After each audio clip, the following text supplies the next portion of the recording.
right, let's start. Good evening, everyone. Welcome to today's webinar. My name is Sophia, and person responsible for curating learning events for you at Spectrum. So a little bit about Spectrum. We are located at Duo Tower, Bugis, Singapore. So we promote a learning culture. So we have a shared premium workspace for you to work from, meetings and events solutions for you, the connections to expand businesses, and also, of course, to build the community. So today's webinar is on managing executive loneliness, the 5 pathways to overcoming the challenges. So what we want to talk about today is based on a business leader's perspective. So the heavy responsibility of growing and achieving success often comes with stress, anxiety, and also to a certain degree, isolation and depression as well. So to create awareness, and having gone through the episode himself is Nick Jonsson, who also authored the book, Executive Loneliness, the 5 Pathways in Overcoming Isolation, Stress, Anxiety, Depression in the Modern Business World. So before I introduce him formally today, so we'd like to hear from you on your interpretation of loneliness. So please give me your answers via this poll. Okay. Few more seconds, and we're waiting for others to join us shortly.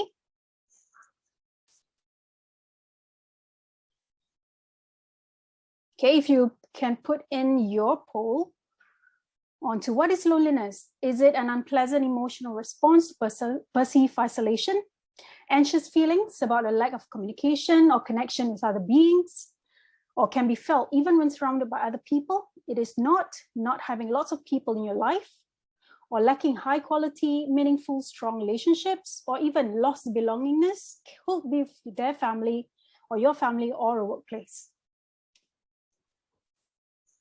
All right. Okay, I'll give it another few more seconds before we end this poll.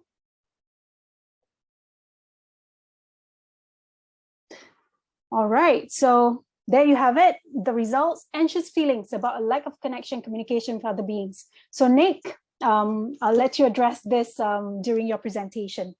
Okay, who best to actually deliver today's webinar? He is Nick Jonsson, also the co-founder and MD of EGN Singapore. He has built a caring community that provides hundreds of executives a safe haven to share their challenges and receive support and learn from each other. He has been featured in more than 20 newspapers, magazines, and TV, such as the Business Times, the Straits Times, and Channel News Asia. So please take this opportunity to ask as many questions as you can on the platform here.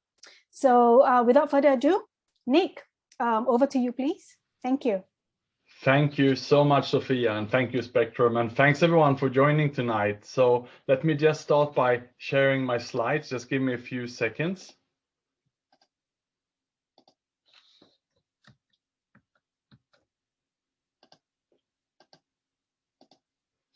There we go. So let me start by introducing myself. So my name is Nick. I was born in Sweden, and I left actually Sweden in the late 90s when I moved to Australia. I studied there and I played golf. I would love to say that I played golf and I really enjoyed myself, but the truth is that I was studying extremely hard. I was working very hard to get scholarship and to really do well at university. In addition to that, I was also the president of the university golf club. So I had already at this age set my bar pretty high for delivering high results and really being the best I could be. This then set me up for a successful international career. I have worked in various MD general manager roles all over Asia in the last 15 years. My last role, I was responsible for 1,400 staff, managing 72 hospitals and clinics in Indonesia as part of a big medical company there. So you can say that I had a successful career. I enjoyed the expat packages. I enjoyed the good life. So from the outside, you could say that it was a charmed life and so on. I'm also an athlete. I've been training all the way to be able to deliver at the high level at work and coping with the stress. I've been exercising and so on. These days, though, my life has completely changed and I have left the corporate world. Today, I work for EGN, a company where we take care of senior executives. We arrange confidential discussions where they sit in a closed environment and discuss with a facilitator their work-related challenges. And over the last 5 years, I joined more than 200 of these discussions. And I started to hear that how lonely the executives were in making the decisions. And not only the executives, I also joined groups with business owners and entrepreneurs. And I could just hear and feel how lonely they were again in the decision making and how much pressure was left on their shoulders to make the decisions. They might not be able to bring home the discussion with the wife or the husband, and there might not be someone in the organization to discuss it with. So as Nick, I could sorry really to sense, interject, Nick. I'm sorry yes. to interject. I think we receive some feedback that they are unable to see your screen. Uh-huh. Mm-hmm. I Only can from see, one. yeah, but I think shouldn't that the screen is black. Maybe Maybe we want to try again? side by side, maybe they should I stop sharing and redo it? That's right. Yes, please. Yes, Thank you. let's do. Okay, no worries. We try again.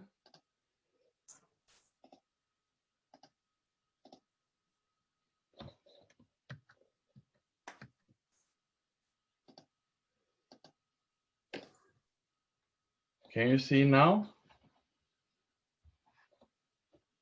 Okay. You can? Okay. Yes, we can.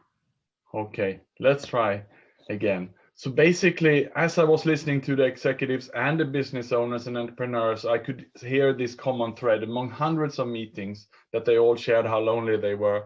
So I wanted to dig a little bit deeper. So in 2019, I put out a survey to the members and other senior executives and business owners in Singapore to really find out how they felt in regards to loneliness, stress, depression, and so on. When I got back the survey results, I was quite amazed by the findings. I also had included a last question, which was to tick a box if they were okay to be interviewed on this topic to discuss it further. And most of them actually said yes. So I went down the journey to analyzing these survey findings and going to interview 60 of these senior executives and business owners. I then analyzed these results and the findings shocked me. What I have sensed over the last few years and what I've been listening was reconfirmed by these findings. And that's when I realized that I'm really, really digging into something here that no one really want to talk about, that no one really have looked into before. And as these findings came out, I thought I need to package this together. And this was more than just taking it to a media interview. That's when I actually realized that I should start writing a book about it. So that's what I've done now for the last 1.5 years. So the findings and the survey results and everything else is inside this book. And that is what I will share with you today. During my talk today, I will share with you some of the key findings from this presentation. And as I brought these findings to the media, here's the really interesting part. The media were all over it. Here is just the cover of a 4-page feature in the Business Times. This is the biggest feature in Singapore's history related to mental health and senior executives. This was groundbreaking. The media was saying no one wanted to talk to us about this for years. We always wanted to cover this story, but no one wanted to step forward. I was willing to step forward, and with me, I had all the people I had interviewed, and they also agreed to step forward. Most of them anonymously because they were scared of losing the job or that someone will find out and maybe the business will not take a good example out of it. But I was willing to step forward in the light. So the media here is from the Business Times. Then followed was the Straits Times, a full page there. And I was on many radio interviews, TV interviews, and I received over 20 newspaper articles. And I'm not saying this to brag, I'm just saying this because this just shows how little this topic is discussed and how much we need to discuss about it. It's the only way to overcome this, and that is to talk about the topic, as inconvenient as it might be. So today I will share with you what we know about executive loneliness and what I learned then during my 1.5-year journey looking into this topic. I will also share with you why this topic is so important. And as you will hear in my talk, it can be a matter of life and death. Then finally, I will share with you what we can do if yourself, or perhaps a colleague or a friend of yours, is suffering from executive loneliness, what we can do to help them, but also what to look out for. How do you even know if they're suffering? These things is what I will share with you today. But first, you may be wondering why I left my successful job in the corporate world. Well, it wasn't a coincidence. You see, this is me in 2018. I really thought I was going to die. I was so mentally and physically ill that I thought that life was over. I basically prepared my testament and my will because I didn't want to leave a mess behind to my family and my son. So that was what was on my mind in 2018. I didn't know if I would live another day.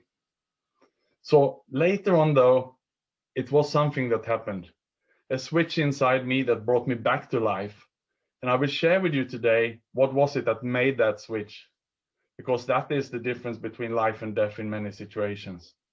But to really understand this, let me take you further back in time to 2008. When I'm living and working as an expatriate in Ho Chi Minh City, Vietnam. I had done quite well for myself. I was on the career path. I had been promoted a couple of times in a sales job for an international company. But suddenly one day I was laid off. It was a big blow to my career. I didn't know what to say. I didn't want to tell my family and friends back home that I'd been laid off. I had to tell my wife at the time. And when I came home and shared the news with her, she said, "Nick, this is not really good. I'm pregnant." So just like that, the whole world collapsed around me in just that day. I didn't know what to do next, and I was too proud to share with anyone that I had been laid off. So I was biting the bullet and trying to find another job. Luckily, 6 months later, I got a new job, and I worked very, very hard to deliver well in this job, and I worked my way up to become the general director of the company. And after 3 years, then they promoted me. And I moved over to Indonesia, Jakarta, to take over a bigger market for them. And I still had some anxiety from the day when I had lost my previous job, but I was doing better. But just as we relocated over there, and my son was then born and almost turning 5 years of age when we had moved over to Indonesia, and we just moved into a new house. My son was in a new school over there. And then I was called into my boss in that company, and I was told that I was let go. The company had been sold, and I was one of 300 staff to go. So here I was, the second time in another country, laid off again. This time I panicked, and I called my wife at the time, and I said, I have bad news, and I need to cope with this myself. And I think this is a typical male thing, that we don't want to share what's going on. We are too proud, and at least I was. So I didn't want to say it to anyone. Again, same behavior as the last time, deal with it myself. But this time now, I had a son in my life, and my natural response immediately was to push them away. I wanted to look after this and sort it out myself. I asked my wife at the time to please move back to Sweden with our son there. You can live with your parents for the time being, set him in a school, and I will deal with this. I will find a new job, a new house, and everything else for us here in Indonesia. What a stupid thing to do. I was here in a new country, new city where I didn't know any people, and I've been laid off. What was I thinking? But that's what I did, and I didn't want to tell anyone what had happened. So I went out again for a job hunt, and I managed to land a great job after 6 months of hard job searching. This was a step up. It was a bigger salary, bigger package, and everything else. On the outside, it looked brilliant. I thought, yes, I have the perfect career plan here, and it looked great on LinkedIn, and it looked like I had jumped from one job to another and just got the bigger package and everything else. So here I was now in my third company, and I was so anxious. I was just waiting for the moment when someone would call me in again and I would lose my job, or I was worried that people were going to stab me in the back. I was just not well. And I looked at every email coming in with the name of my boss, and I looked, oh my God, this will be some disaster again. So that's how little self-confidence I had. And I felt so lonely inside this job. And I didn't tell anyone about it. I didn't have a coach. I didn't have a mentor I felt that I should share this with. So I bore it all on my own shoulders. So after about a year in this job, and I had delivered well, this was still playing on my head. And I thought, rather than them terminating me, it's better I just resign. So I just wrote my resignation letter and resigned, and they were all shocked. They felt I did so well. They said, well, what's wrong, Nick? What's happening? But in my mind, I had already moved to another place. That's how bad I was and in my own head at the time. They offered me new role in the same company, promotions even to Dubai, to US, jobs that I only dreamt on before, but I was not in any state to take a job. I just needed out. That's what I did. So now I found myself having lost 3 jobs, sitting again lonely in Indonesia, Jakarta. I didn't really know what to do with my life. I didn't know the purpose of my life. I didn't have any close connections to discuss with, and I was extremely lonely. I started to turn to alcohol after some time instead. That relaxed me for the time, but the next day it was worse. I lost my fitness. I lost the appetite for life in general, and I was just going in a downward spiral. Then out of the blue came a job opportunity from Singapore with EGN in 2017. I took up the job and I worked remotely for a while, and I started to do okay in the job. So they relocated me over to Singapore in 2018 early.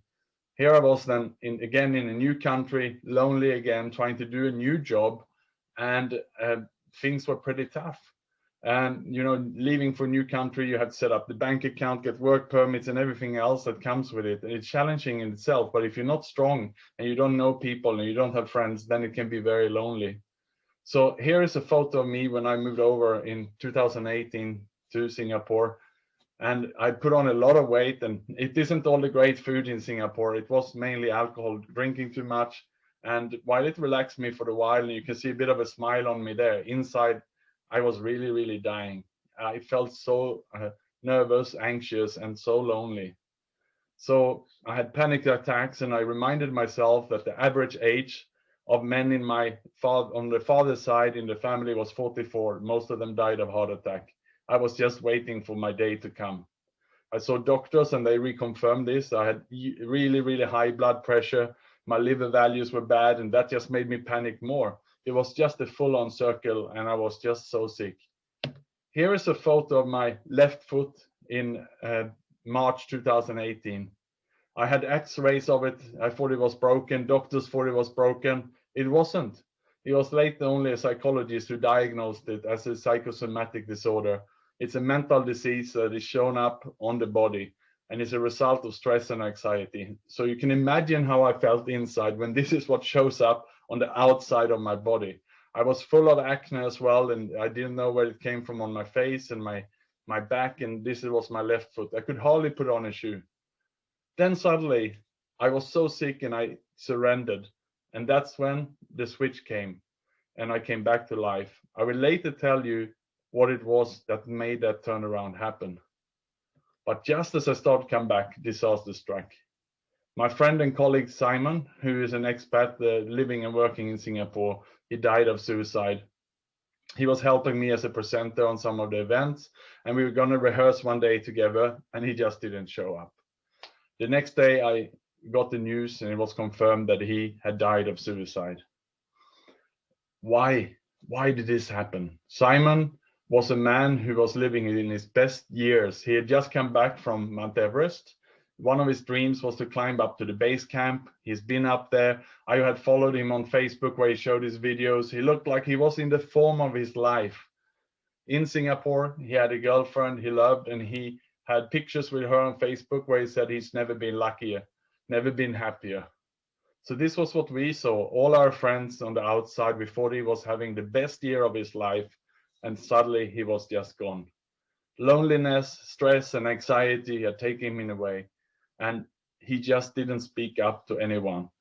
So when this happened is when I realized that perhaps how close I had been to go this way as well, or perhaps how close many other people have been, because we all just keep it inside us. So that's when I decided to take action. So rather than get beaten, I decided to take action. And that's when I launched this campaign called Race to an End of Executive Loneliness. So this was in 2019. I started it together with the Samaritans, which is a suicide prevention agency in Singapore. They have a 24/7 hotline, and I became a volunteer and fundraiser for them. I went viral with this on my LinkedIn, and you can see all the comments, the views, people from all over the world. It went viral, this post, and so many hundreds of people wrote to me and thanking me for finally someone speaking up about this underlying problem that no one want to touch. So that's what I did. And I then called up the family of Simon, who just died of suicide, and I spoke with his brother, asking for permission to make noise around this, because I said, no one else want to talk about this. And he said, make it and shout out loud. Simon would not mind, and certainly not me. So that's when I really decided to take this campaign to the next level. And as I started to look into it, I realized how many lonely executives there actually were. For every discussion I had, it was more and more uncovering about the loneliness, what people were feeling inside. Then, as I wrote my first chapter of the book, the first question, and this is the question we asked you today as well, what is then loneliness?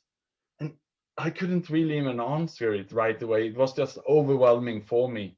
What is loneliness? But I would like to ask you today, if there's someone of you who like to unmute yourself and share, what does loneliness mean to you?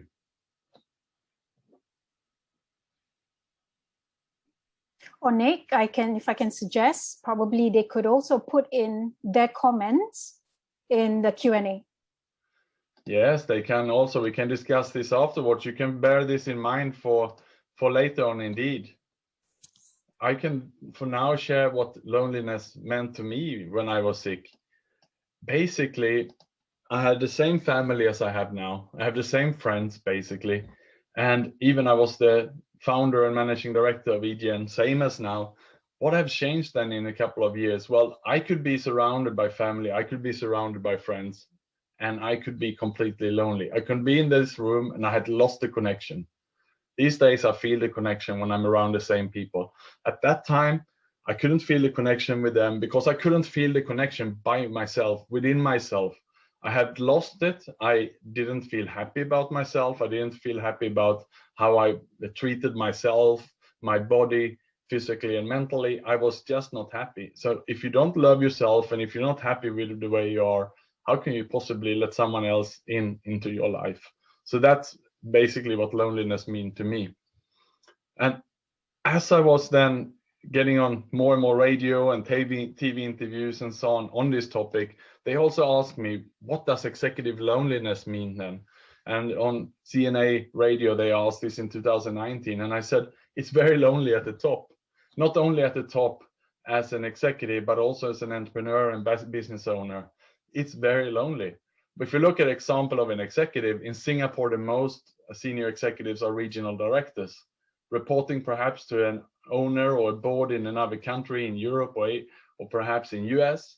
And then below them, they have a team in the various countries in Asia. In the morning, they talk into India and Vietnam in the afternoon and so on. And those are the guys they need to motivate and drive. So who do they have to talk to about their challenges? It's all lonely decisions. They don't want to bring these problems home to the family. They cannot discuss with the boss in US because they won't understand. They don't understand the different countries in Asia. So in that sense, it can be just incredibly lonely. And that is when we are at danger, when we don't feel connection with people. It can be at work, it can be at home. And that is what this is all about. And that is executive loneliness. So basically, we are all striving as executives to go to the top, to get there. But it seems like the more successful, the higher we go, the more lonely it can get. Same for business owners. The more you should achieve success, the more success you have to lose. And you become more lonely because people look at you as you are the guru, you're the expert, and therefore they expect you to do well. So let's look into a few of the executives now who are interviewed for my book. This is Maureen, not her real name, not her real photo, but a real story. She is a Singaporean lady who's done incredibly well. She is an MD for a bank in Singapore. And on the outside, everything looks outstanding. If you look at her career path, it's out of a textbook. Everyone would say she must be perfect. And when I spoke with her, she told me about an incident a few years ago when she had had a small surgery on her face, and she was just not so happy with that afterwards. And then it went worse and worse. She looked herself in the mirror and she didn't like what she saw. She lost her confidence. And this loss of confidence resulted in her, as to quote her, saying that she became bitchy at work. She defined herself in the job. She worked day and night. Her colleagues didn't like her, but the bosses loved her because she was basically delivering great results. She was getting promotions, getting bonuses. She, at that time, lived in an apartment, drove a nice car, 2 children. They both had a nanny each.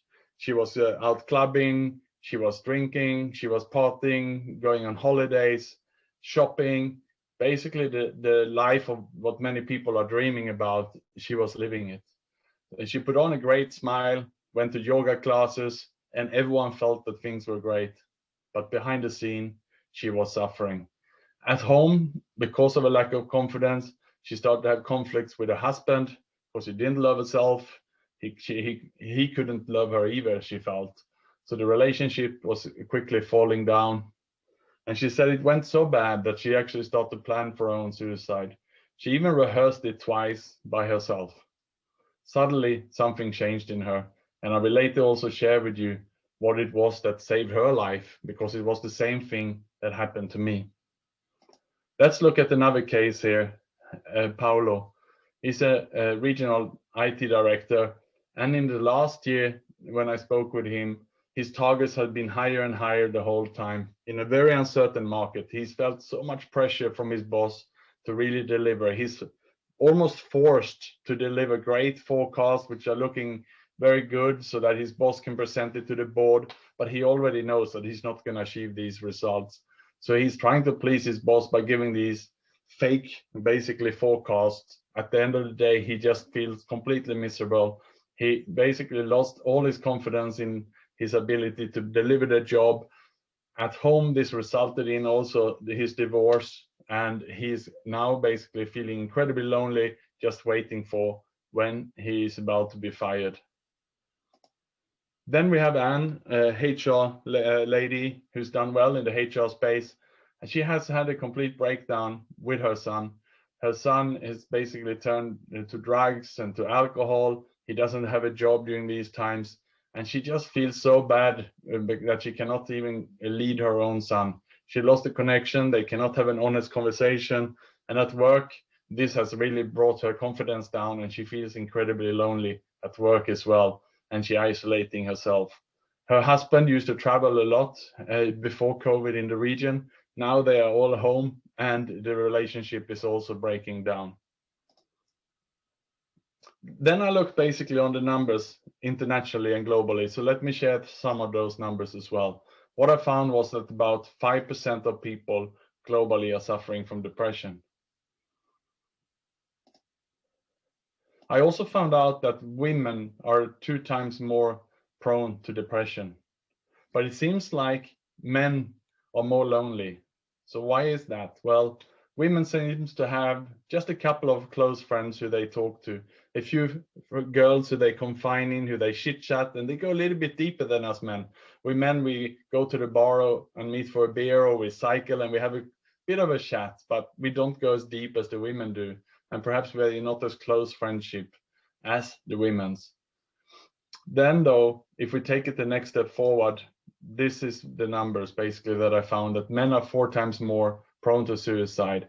Women have more suicide attempts, but it seems like men are using more heavy arms, such as weapons and so on.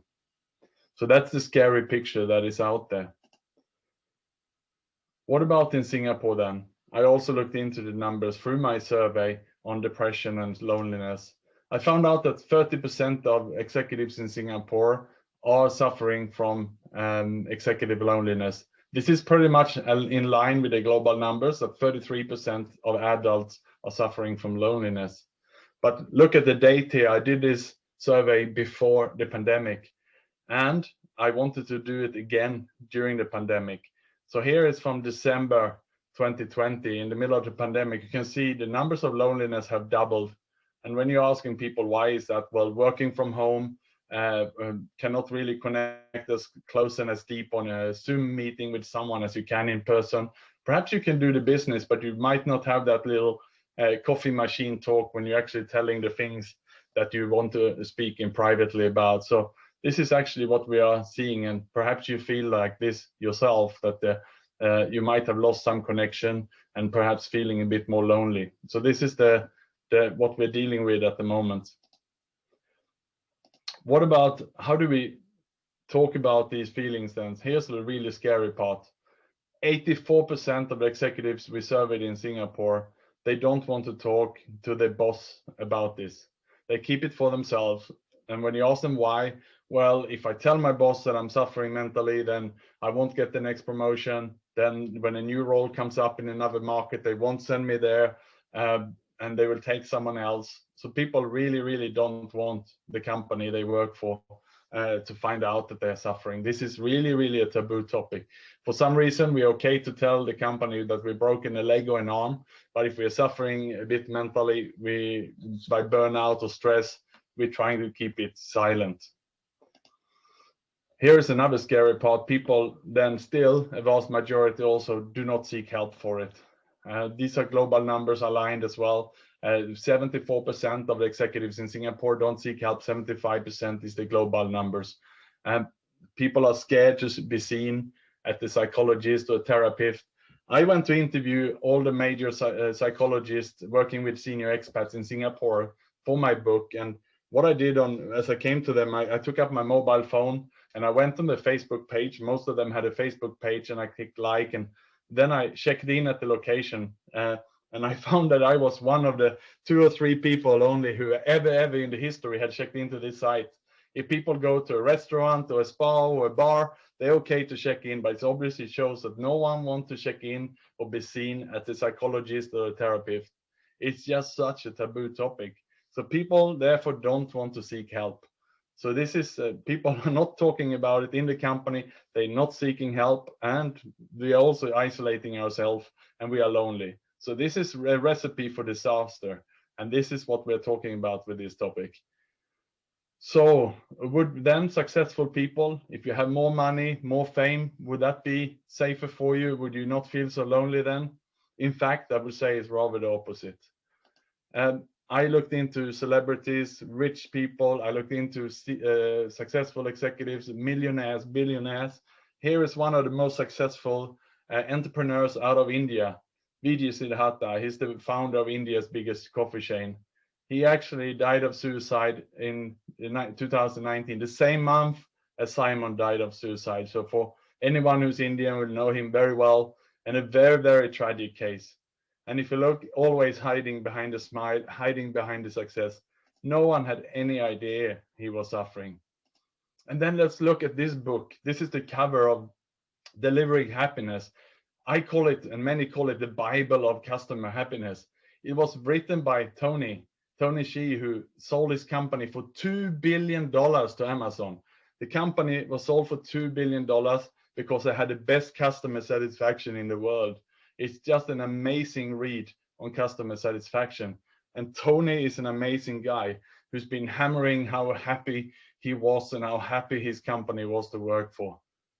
Again, he died of suicide actually by end of last year. I call this a smiling depression. This is what I'm talking about in my book. And when it comes to Tony, I had the pleasure of working with him by myself in 2013 in Las Vegas. I went to join his boot camp for 3 days. I spent time in his apartment and everything else and chatted to him. I had no idea that he was suffering. And I connected with his friends by end of last year after his suicide in Las Vegas. And they also, just the same case as Simon, they had no idea that he was suffering. Yes, the pandemic was hard for him. He had isolated a bit. He had dealt more with alcohol and drugs than he used to. But that was all they knew. And suddenly he's found basically killing himself. So this is what we are facing with. And this is what I've seen around me. So this is what I mean with a smiling depression. So now we come to then the biggest question of today and the key question of today. So how do we then overcome executive loneliness? Because what I shared with you so far was what I've seen. And as you can see, it's very difficult to see who is suffering. People don't want to talk about it. So then how do we overcome this? This is really a mountain to climb. And that was the purpose of my book. And this is what I will share with you now. I will also share with you what was the switch in me in the other cases that I shared with you today. What was it that saved the life of Myrene and myself? What was it different between us and Tony and Simon that sadly are not with us today? I would say there's one key difference here, and that is speak. Because if you're closing up and you don't talking to anyone, then how can someone basically help you? I have a friend who's written a book called Just Ask. You can say just ask or speak. There's so many people out there who's willing to help you if you just speak. So let me share with you how speaking helped me and how it changed everything for me. So let me take you back here to when I was basically in 2018 in Singapore and I thought I was going to die. I met a new woman at this time who became my wife. I married her as soon as I could because I thought that I was going to die anyway, so I might as well give it my last chance. And as we were married, after that, she had only thought that I was a jolly, happy guy who was doing well in business. She had no idea that inside me I was suffering. When I shared with her how I felt, she was shocked, surprised. But what happened was that after I had just shared with her, I felt already better. It was like something had lifted from me, the fact that I had shared the whole truth to her. And of course, if you share something with someone, they also naturally want to help you. She held my hand and she took me to the doctor. She also helped me, and I talked through and we understood that I had a drinking problem. And she helped me to join a support group. There's wonderful support groups for everything in Singapore. And there was a group for problem drinkers called Alcoholics Anonymous.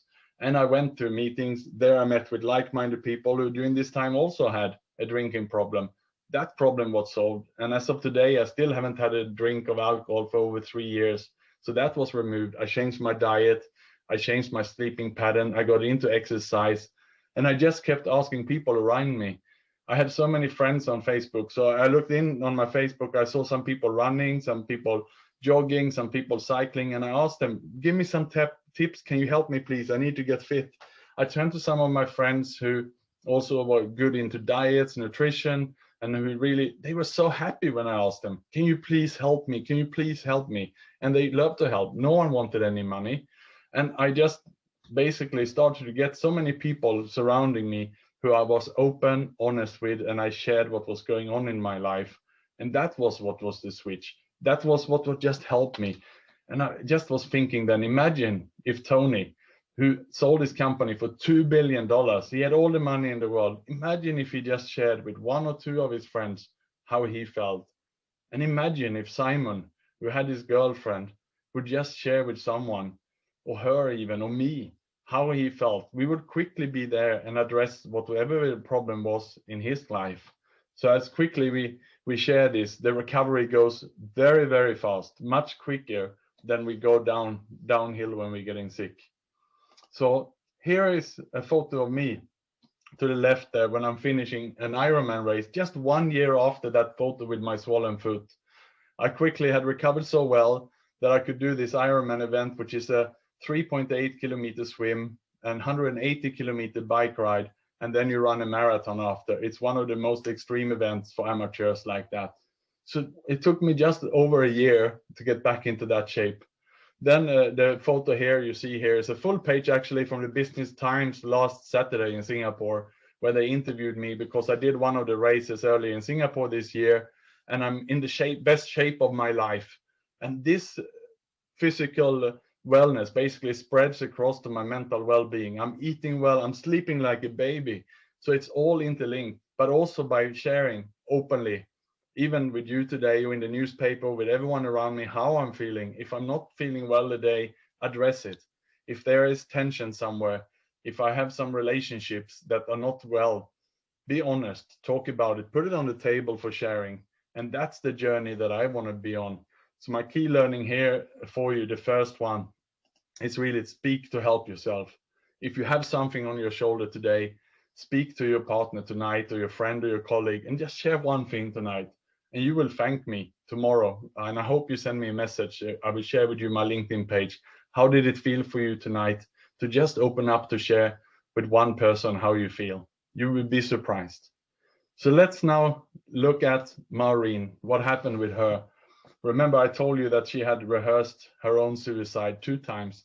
She even told me the detail about it. She even been to the room. She knew exactly where it was going to be. She even knew what time of the day it was going to be. She just had not agreed to herself what day yet. So what happened to her? She joined a bit similar like me, how I joined the AA meetings where I decided to open up and sharing. She joined a confidential forum where she decided to start opening up and how she felt inside.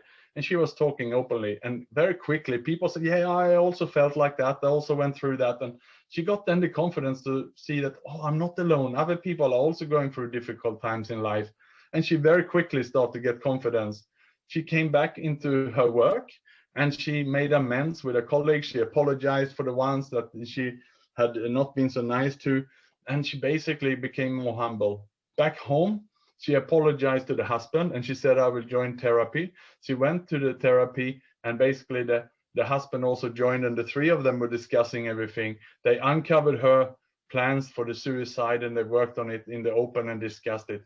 She's today feeling excellent. I just met her for a lunch a few weeks ago in Singapore and we had a great talk and she is feeling better than ever before. And in her case, the fact that actually she recovered so well, she cannot stop talking about this. She came back and talked to and changed the whole culture of her company. So my second thing that I wanted to share with you today is speak to help your organization. You just change the culture to an open door policy where your colleagues can share with each other when they're going through a difficult time. Don't have it like those numbers that 84% of the companies or the executives don't talk to the boss. If you are a business owner, you are an executive, a boss, make sure that you are vulnerable like I am with you today, with your employees, and they would be the same to you. Then you have a lovely place to work at. And then finally, what happened to Anne then, the HR partner, who couldn't talk to her son?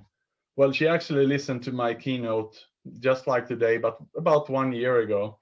And she came up to me after the talk and she cried and she said, Nick, I would love you to help me. I cannot talk to my son. Can you talk to him? And I did talk to him. We had a phone call and I met him for a coffee. And I actually brought him to the AA meetings, the support group, which cost only $2 to join for a session. And he is now 1 year sober without alcohol in an excellent recovery journey.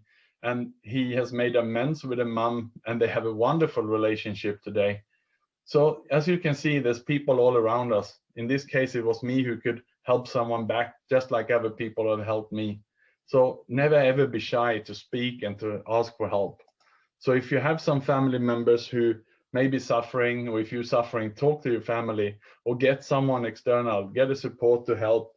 There's so many wonderful therapists or coaches or mentors who are willing to help us if only we speak. So that is the conclusion then. So speak for helping yourself, for your company, and for your family. And then the final slide for today, and the key question: what can you do if you are suffering, or if someone you're suspicious that they may be suffering? Because remember that they're all hiding behind the smile. So if you are suffering yourself, if you're listening today, ask for help is my only advice. If you feel shy to talk to your boss, go and see a therapist or go and see a support group or send a message to me. Or you can go to my website, executivelonelinessbook.com. Sophia will share the link with you later onto this information. And I have support groups there, contacts and so on. And it doesn't cost a lot. As I said, even if someone had a drinking problem, it's $2 to join a meeting. But most of these groups are actually complimentary. So help is all around there. So don't hold things inside if you're not well. Then the next thing is, what about if someone around you? How do you know? Because as we said, it says call a smiling depression. People might have a great career, a lot of money. Perhaps the ones with the nicest house and apartment and the nicest car are the ones who are suffering the most. And they are the best to cover it up. They spent a lifetime to cover this up. How do you then find out? Well, in my case, I lost my fitness, I put on the weight, I stopped exercising, I started going to the bar. If I had someone around me, they would have seen it, but I was doing it so well by moving country, moving myself from my ex-wife, sending her home to Sweden because I didn't want anyone to see. So in my case, it was extremely dangerous. I completely isolated myself. And that is what's happening with many people. And that is why it sometimes can lead to suicide, because you just remain in your own head. But if you now have friends, colleagues, or a partner who you see perhaps are suddenly gaining weight or they're losing the passion, if someone is playing the guitar every day for 15 years, they suddenly stop. Or if someone is coming home and they normally cook every Thursday night for you and suddenly they stop, look out for those kind of signs.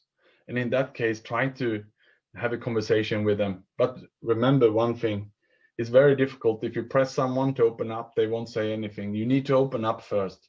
If you are vulnerable first with them, they will be vulnerable back to you. So just look out for those obvious signs. So that was my important message that I wanted to share with you today. So if there's one thing you should take away from this, it's speak, asking for help, and be honest, be vulnerable. And let's now have a Q&A. And if this topic interests you, I share a lot more in my book, by the way. Thank you so much.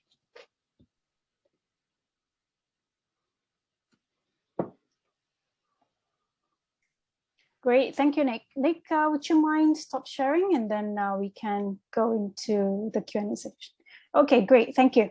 Right, so that's brave of you to share your experiences throughout. And what I'd love to know from you is that before, your interpretation of success will be different from that now. So probably you want to share what was your mind towards success then, and your interpretation towards success now. Well, I think my success to me, the last, should I say, 15, 20 years was what you could see on a LinkedIn profile, what you could see, the display, the scholarship from university, working extremely hard to make it there. And then at the jobs, trying to get the promotion, trying to get the higher pay rise, and looking as good as you could on the outside and completely ignoring how I felt on the inside, not trying to look deeper for a bigger purpose, but just setting aggressive goals. So in one aspect, I joined so many of the seminars. I even flew to US to see Anthony Robbins. I joined Brian Tracy, how to set big goals and achieve them. And I did all of that. I achieved so much and I did it all, but it only looked great on the outside. It wasn't genuine happiness. The difference today is that I realize, and my purpose in life here, I'm blessed to be alive today. The unhealthiness that went through me just in 2018, to come through that is a gift. It's something that has been given to me from a power greater than myself. It's almost that I become religious and realize I have a second chance here. And my message now is to spread this message, because I don't want to lose more friends. I lost Simon, I lost Tony, and I don't want to have a third friend that goes that way. So that is my purpose in life, and that makes me happy, and that's why I'm here today and happy to share with you.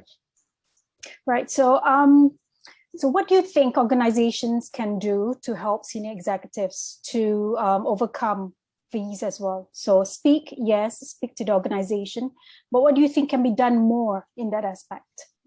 Well, I think what we're doing today is exactly the start of that, by having talks, open conversations about it, and by really supporting the conversations to be put on the table. Many organizations are scared to do that. It's new, especially in Asia. It's a taboo topic. It's full of stigma. Very rarely you will hear a HR of a company proposing that we should cover this topic. They might cover it to the extent of being resilient, because that's a popular term these days. But to go deep and to be honest, they seem to be scared of that. And I think the business owners and the top senior executives need to push this through. They need to be vulnerable themselves, like Maureen in my talk and in my book. She's a part of the chapter being vulnerable, like how she decided to open up and be vulnerable and really share her story. In my book, she also shared it on my podcast, and she's a leading and living example for all her colleagues in the bank, and they know that they can come to her when they are not feeling well, and they will share openly. Right. So we talk about, business succession planning a lot.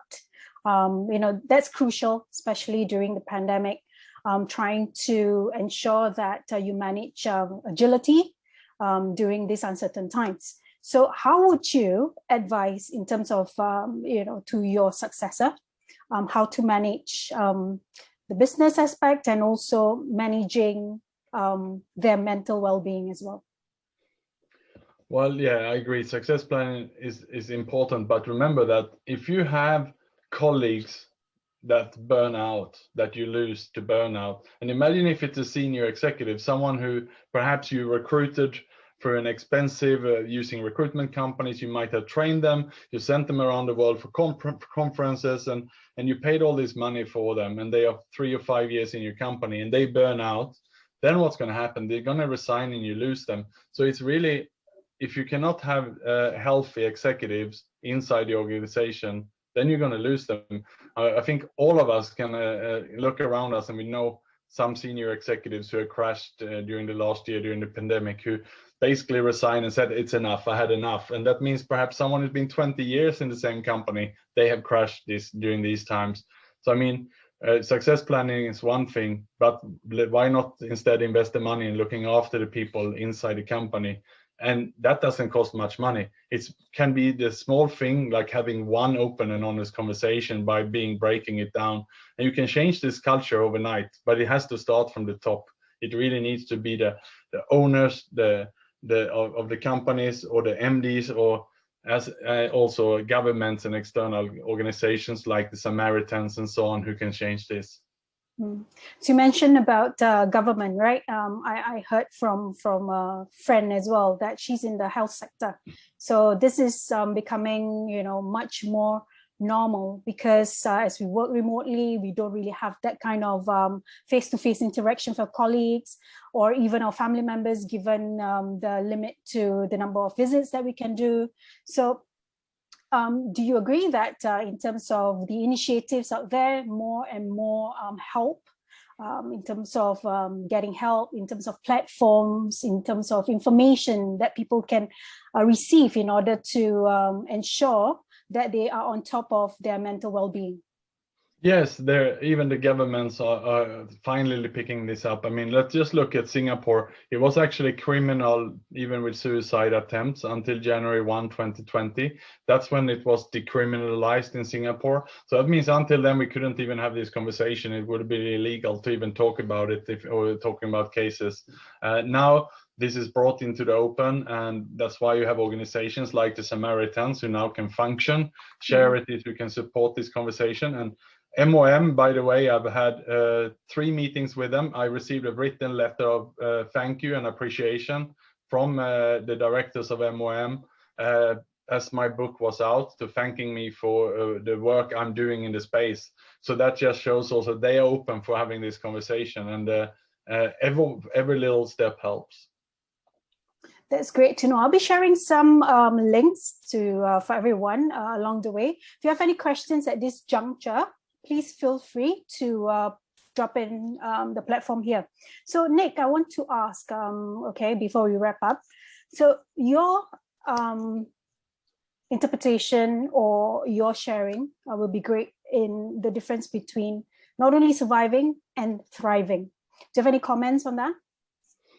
I think it's a very fine line between the two, and they're very close to each other, because probably when you're doing your very best, you're working so hard, you're very close to burnout, but you can also be so very close to success, and it can just be around the corner.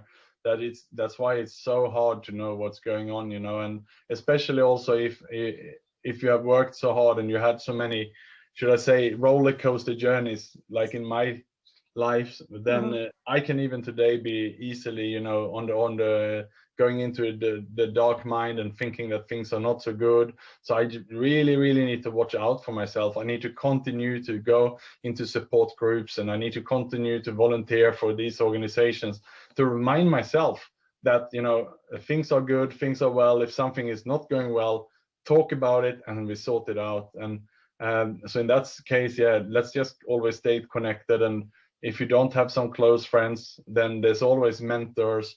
There's also coaches you can hire on these topics to help you. That's great. All right, so I've dropped in the chat. I think attendees can see as well. This is a survey form and feedback form. Feel free to share your thoughts. And also if you want to drop some comments on there, feel free to do so. I'll be sharing with Nick post this webinar. I'd also like to share, this is some information about what the book covers. So take some tips from it. And if you have any questions as well, you can ask, feel free to approach Nick. You're on LinkedIn. Your profile is stated there as well. And then perhaps I also want to encourage everyone to follow our, just a second, to follow our LinkedIn page. Just give me a second while I look for that. Okay, so if you have any questions that you have currently, feel free to share it here. So Nick, any last messages that you want to share with the audience today? No, just thank you very much for spending your time listening to this topic. I know it's not the sexiest topic to listen to, but the fact that you showed up, that shows you care, and I think it's great. And if you want to reach out to me privately, indeed, if there's something you want to talk about, I'm there to listen to you. I'm there to give you my guidance. And if there's someone you know is suffering, talk to them and let's sort this out together. It is still tough times out there. So let's indeed stay close, stay connected, and thank you very much. That's right. I think in terms of, having such discussions can be much more intimate, that someone wants to speak to you personally on this. So you know where to look for Nate. I can also be the bridge to connect you as well. So feel free to do so. So I'd like to thank the audience for taking time to listen to us today on today's webinar on managing executive loneliness. So the 5 pathways to overcome these challenges. I think if you want to listen in more about the deeper coverage of it, feel free to reach out to Nick. And I also like to thank you, Nick Jonsson. Today, you join us all the way from Sweden, and you'll be in Europe for this time around. So I do look forward to catching up with you when you are back in Singapore. Sounds good. Okay, fantastic. So if there are no more questions that you have, I'd like to invite the audience to next week's webinar on raising the bar on sustainability performance. So with Dr. Suman Majumdar. So join us for next week's breakfast webinar at 9:30 a.m. So look out or follow our LinkedIn page here, which I've shared on the chat. So any further questions, feel free to drop me an email or chat with Nick. So Nick, all the best. And I think see you when you come back to Singapore then. Okay, take care, everyone. Take care. Bye-bye.